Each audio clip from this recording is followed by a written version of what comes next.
Hey guys hi. तो शुरू करते हैं आज हम लोग बैलेंस केमिकल इक्वेशन से, जो कि चैप्टर है chemical equation and reaction chemistry, class 10 का है। शुरू करते हैं। तो पहले हम लोग ने टॉपिक कवर कर चुका था केमिकल इक्वेशंस, देख सकते हैं। अब आते हैं हम लोग बैलेंस्ड केमिकल इक्वेशंस पे।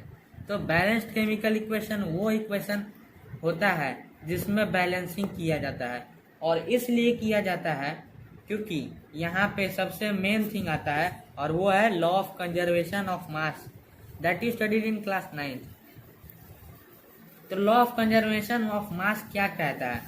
तो देखिए, law of conservation of mass ये कहता है कि मास कैनॉट बी क्रिएटेड। जैसे ये एनर्जी है, इसने एनर्जी बनाया, ये ए था, ये यहाँ गया इस पोजीशन पे, ये बी रहा। तो ए और बी दोनों आपस में इनकलकेट हैं करते। तो ए मास बनाया, एनर्जी क्रिएट किया, तो इसको दे सकता है। Energy can be transferred from one place to another, but we know that energy can't be created nor be destroyed, only can be changed the form. So law of conservation of mass में balancing में ऐसे पता लगाया जाता है कि देखिए,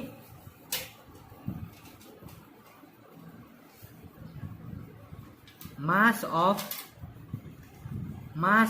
product equal to mass of reactant, मतलब mass of reactant equal to mass of product. ये होता है बैलेंस केमिकल इक्वेशंस में। तो क्या था? Balanced chemical equation. Balanced chemical equation, अब आइए आ जाइए टॉपिक पे। That can not be created nor be destroyed in a chemical equation, that is total mass of the element present in the product of chemical reactions that has to be equal total mass of elements present in the reactants. In other words, the number of atom of each element remains the same before and after chemical reaction. Hence, we need to balance skeletal chemical equations. Skeletal chemical equations means in which it is written Mg plus O2 gives MgO.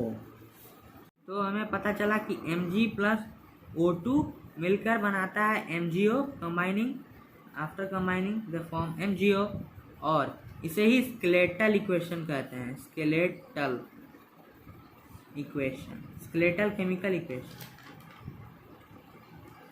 Skeletal. Now we know how to balance. तो इसे balance कैसे करना है? तो simple फंडा है इसका। Mg को यहाँ लिखिए, यहाँ भी Mg लिखिए, right here Mg, here also Mg।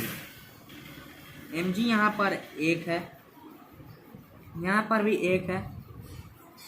Oxygen O यहाँ पर 2 है, O यहाँ पर 1 है, इंटू 2 कर देंगे, 2 1 या 2, तो 2 ही रहेगा यहाँ। Now we had balanced it. अब यहाँ पर Mg1 था, O2, अब यहाँ कुछ नहीं करना है, 2 MgO लगा देना है,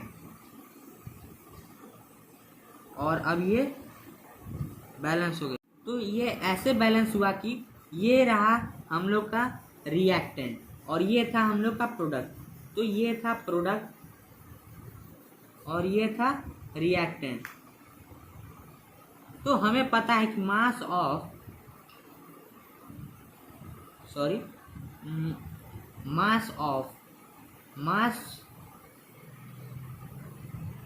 reactant is always equal to mass of product. तो मास रिएक्टेंट का ऑलवेज प्रोडक्ट से इक्वल होता है, प्रोडक्ट के हमेशा इक्वल होता है। तो इससे हम लोग कोई भी इक्वेशन को आराम से बैलेंस कर सकते हैं। That was very easy example.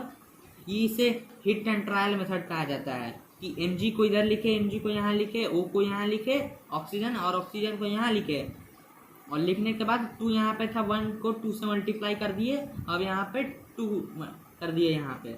तो इससे बहुत आसानी से बैलेंस किया जा सकता है। एक और इसका तरीका है, बहुत सारे तरीके हैं इसको बैलेंस करने के लिए। There are many methods to balance it, but this is very easy and very fastest method. And second method comes of, you would have read polynomials.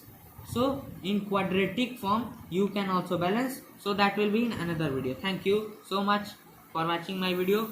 Thank you. Don't forget to subscribe my channel and please comment that on which topic you want video. Thank you.